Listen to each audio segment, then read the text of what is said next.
तो क्या है, एक ही दफा में एक को बेल और एक को जेल, तो ये नहीं चलेगा। मोदी जी भटके हुए हैं। भटके हुए तो है ये हैं, अपना देश ही नहीं संभल रहे हैं उनसे।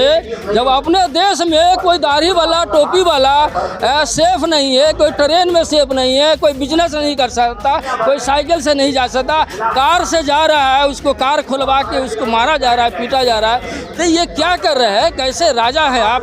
आपके देश में इस तरह से हो रहा है। वो तो बाहर जाते हैं ना, तो विदेश में जाते हैं ना, तो वो विदेश के मस्जिद में जा कर के और वहाँ के बादशाह से गले गले मिलते हैं और सोचते हैं कि ऐसे ही हिंदुस्तान में है। ऐसा नहीं है, इनका रवैया अपने देश में अलग है। अब बाहर के जंतर मंतर पे हूँ, आप लगातार देख रहे होंगे इजराइल और फिलिस्तीन का जो मामला है लगातार तूल पकड़ा है, लगातार वार चल रही हैं, अभी तक वार रुकी नहीं है। तमाम प्रोटेस्टर्स हैं, तमाम धरना करने वाले लोग हैं, उनसे जानेंगे कि क्या मामला है, अभी तक ये वार क्यों नहीं रुकी और भारत सरकार इसमें हस्तक्षेप कर रही है कि नहीं। सर क्या नाम है? मेरा नाम है कॉमरेड हैदर अंसारी। जी सर, क्या मामला है और आप लोग आज जंतर मंतर पे धरना क्यों कर रहे हैं? देखिए, हम लोग आए हैं यहाँ, जितने कम्युनिस्ट पार्टी के वामपंथी के लोग हैं, यहाँ हम आए हैं कि जो फिलिस्तीन में जो हमला तक इजराइल और अमेरिका द्वारा ये बंद होना चाहिए। 1 साल से लगभग जंग हो रहा है, वहाँ बच्चे मारे गए, महिलाएं मारे गए, अस्पतालों पे हमला हुआ और ये हमला अभी तक रुकने का नाम नहीं ले रहा है। ये पूरे इंसानियत पे हमला हो रहा है। ये रोकथाम के लिए हम लोग आज जंतर मंतर पे आए हैं और हम अपने मौजूदा सरकार, हिंदुस्तान के सरकार को भी कहना चाहते हैं कि आप ढूल मूल रवैया इख्तियार मत कीजिए। आप चूरे छुपके से इजराइल का साथ देते हैं, ऐसा मत करिए। ये हम लोग भी आते हैं यहाँ हिमायत में फिलिस्तीन के, बड़ी मुश्किल से ये प्रोटेस्ट के लिए वक्त मिलता है और आने पे भी रोकते हैं और हम विरोध करते हैं तो कहते हैं कि ये लोग उसका ये संगठन है इस तरह का जो उसकी हिमायत करता है। लेकिन जंग तो रुकना चाहिए ना। 1-1 साल जंग चल रहा है। इजराइल वो वहाँ पनाह लिया था फिलिस्तीन के अंदर और फिलिस्तीन के लोग ने वहाँ पनाह दिया था वहाँ, और उसको अपने ही घर से बेदखल कर दिया और उस पर ही हमले पर हमला किया जा रहा है। इजराइल के भी तो लोग मर रहे हैं। इजराइल के लोग मर रहे हैं ना, तो हमला तो उन्हीं वही कर रहे हैं ना। अब कोई दोनों तरफ से लड़ाई होगी तो कोई एक ही तरफ मरेगा थोड़ी, तो जवाब तो देगा। जान बचाने के लिए तो जवाब भी तो देना है। तो जान बचाने के लिए हथियार उठाना और कानून हाथ में लेना ये कोई गुनाह नहीं है। अच्छा, भारत सरकार से क्या उम्मीद कर रहे हैं आप? भारत सरकार से जो उम्मीद होने चाहिए वो उम्मीद नहीं मिल रहा है। मोदी सरकार से जो उम्मीद होनी चाहिए, युद्ध विराम के लिए इनको पेशकश करना चाहिए, दुनिया के पैमाने पे हस्तक्षेप करना चाहिए। आगे बढ़ के तो इनका नाम भी होता कि युद्ध विराम, बल्कि तो साथ दे रहे हैं। ये हम लोग प्रोटेस्ट में आते हैं तो हमारे खिलाफ लिखते हैं, बोलते हैं, उनका नाम होता। अभी ये जंग हो रहा है ना फिलिस्तीन और इजराइल का, इसमें हिंदुस्तान अगर युद्ध विराम के लिए अगर वो साथ देते और इसमें बढ़ चढ़ के आते तो पूरे दुनिया के पैमाने पर ये हीरो हो जाते और इनका नाम होता कि हिंदुस्तान इसमें हस्तक्षेप करा और युद्ध विराम कर दिया।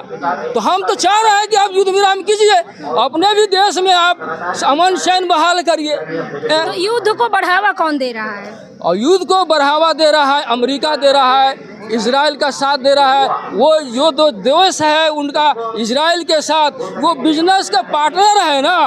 आज हिंदुस्तान में कोको कोला और पेप्सी किसका बिक रहा है? सब इजराइल का बिक रहा है। हम तो चाह रहे हैं कि हिंदुस्तान में भी उनके जो सामान प्रोडक्ट है उसका भी बहिष्कार होना चाहिए, जिनसे वो हथियार खरीदते हैं। अमेरिका के भी सामान का बहिष्कार होना चाहिए, क्योंकि वो इन बच्चों पर, गरीब बच्चों पर, यतीम बच्चों पर, बेसहारा बच्चों पर वो बम से उड़ाने क्या ये करते हैं। तो लेकिन भारत में कैसे बहिष्कार करेंगे? भारत तो व्यापार करता है बड़े पैमाने पे। व्यापार अलग चीज़ है, व्यापार आप करिए, व्यापार के लिए कोई मना नहीं है। आप खूब कमाइए, खूब आप देश को तरक्की पे ले जाइए, लेकिन जहाँ जंग हो रही है ना तो आप इंसानियत दिखाइए ना। हमारा ये कहना है, जंग हो रही है, बेगुनाह मारा जा रहा है, तो आप वहाँ इंसानियत दिखाइए, इंसानियत को बचाइए। जब इंसानियत खतरे में है, इंसानियत को बचा नहीं पा रहे हैं, तो किस बात का हुक्मरान है? कैसे साथ सकें आप? कैसे देश के राजा हैं आप? जब आप कहाँ इंसानियत खतरे में है? कहीं नहीं खतरे में है। प्रधानमंत्री कहते हैं कि सब अमन चैन से हैं। वो तो बाहर जाते हैं ना, तो विदेश में जाते हैं ना, तो वो विदेश के मस्जिद में जा कर के और वहाँ के बादशाह से गले गले मिलते हैं और सोचते हैं कि ऐसे ही हिंदुस्तान में है। ऐसा नहीं है, इनका रवैया अपने देश में अलग है और बाहर में अलग है, ये हम कहना चाह रहे हैं। तो सर अभी आप लोग कह रहे हैं कि हमें रोका जा रहा है प्रदर्शन करने से, कौन रोक रहा है आपको? ये मामला आता है, मुश्किल से परमिशन मिलता है, ये तो देखते हैं। ये जब हम लोग आते हैं, कुछ महिलाएं थी, नकाब वाली बसिया हमारे थी वहाँ गेट पे, वो पुलिस वाले रोक रहे थे। हमने कहा क्या मामला है? ये 8-10 बच्ची थी वहाँ। हमने कहा कि प्रोटेस्ट में आई हो, तो उन्होंने बोला कि हाँ प्रोटेस्ट में। हम कहा आप क्यों रोक रहे हैं, आप जाने दीजिए, मैं लेके आया 8-10 बच्ची जो यहाँ है। मैंने उनको कहा, तो वो फिर वो जांच उधर जो चेक करवाए पर्स वगैरह, फिर लेकर के आए।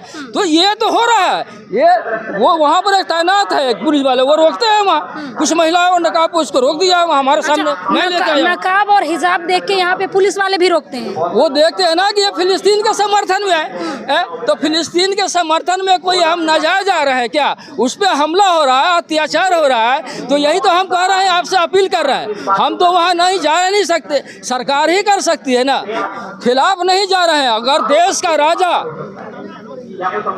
का राजा और किसी मुद्दे पर भटक जाएगा तो हमारा काम है उसको बताना। मोदी जी भटके हुए हैं। भटके हुए तो है ही हैं, अपना देश ही नहीं संभल रहा है उनसे। जब अपने देश में कोई दाढ़ी वाला, टोपी वाला सेफ नहीं है, कोई ट्रेन में सेफ नहीं है, कोई बिजनेस नहीं कर सकता, कोई साइकिल से नहीं जा सकता, कार से जा रहा है, उसको कार खुलवा के उसको मारा जा रहा है, पीटा जा रहा है, तो ये क्या कर रहे हैं? कैसे राजा है आप? आपके देश में इस तरह से हो रहा है। जब आपका देश में ये सब, ये जैसे एक दरख्त है, ये दरख्त क्यों कहलाता है? ये सारे शाखें हैं, टहनियाँ हैं, सब मिलके एक दरख्त बनता है ना, दरख्त कहलाता है। जिसके छांव में हम अभी यहाँ खड़े हैं, खड़ा होकर के हम भाषण दे रहे हैं और आप रिपोर्ट कर रहे हैं, लेकिन वो काम तो आप नहीं कर रहे। इसी तरह से हिंदू, मुसलमान, सिख, ईसाई सब इस देश का एक पेड़ के शाख की तरह से है, सब एक उसका समर्थन करते हैं एक दूसरे का। तो ये कोई अकेला एक देश का एक समुदाय का लोग थोड़ी रहते, यहाँ हिंदू, मुसलमान, सिख, ईसाई सब लोग हैं, सब भाषाएं अलग है, पहनावे भी अलग है, सब अपने अपने धर्म के मानने वाले हैं सब। हमारा संविधान तो यही कहता है ना कि संविधान पे कोई पाबंदी, जो धर्म के लोग हैं अपने अपने हिसाब से, अपने धर्म के हिसाब से चलेंगे, अपने धर्म पर चलेंगे। लेकिन क्या है कि आप कह रहे हैं कि नहीं, एक ही तरह का कानून होगा, एक ही तरह का ये होगा, तो क्या है, एक ही दफा में एक को बेल और एक को जेल, तो ये नहीं चलेगा हमारा। अच्छा, ये भारत में मुसलमान सुरक्षित नहीं है क्या? बिल्कुल, जो आप भी देख रहे हैं, जो हालात देख रहे हैं हिंदुस्तान का, जो देख रहे हैं, सुरक्षित नहीं है। ये हम देख रहे हैं कि हमारे जो प्रॉपर्टी है, हमारे आबाए व आजाद, हमारे जो पुरखा जमीन दान में दे के चले गए, जो देख रेख के लिए वक्फ बोर्ड कमेटी बनाया गया, उस जमीन को आप छीन रहे हैं, उनको आप बुलडोजर चला रहे हैं। बल्कि वो जगह बेवाओं के लिए था, यतीमों के लिए, शिक्षा के लिए, मदरसे के बच्चे, स्कूल के बच्चे के लिए था। वो जगह उसको बेच करके किराए पे लगा के वो दे करके चले गए, वो पाकिस्तान चले गए बंटवारे में, लेकिन वक्फ बोर्ड को दे करके चले गए वो, कि ताकि इस प्रॉपर्टी से इनके यहाँ जो मुस्लिम है इनको फायदा होगा। लेकिन आप छीन रहे हैं, आप उस पर हमला कर रहे हैं, तो ये सब ठीक नहीं है।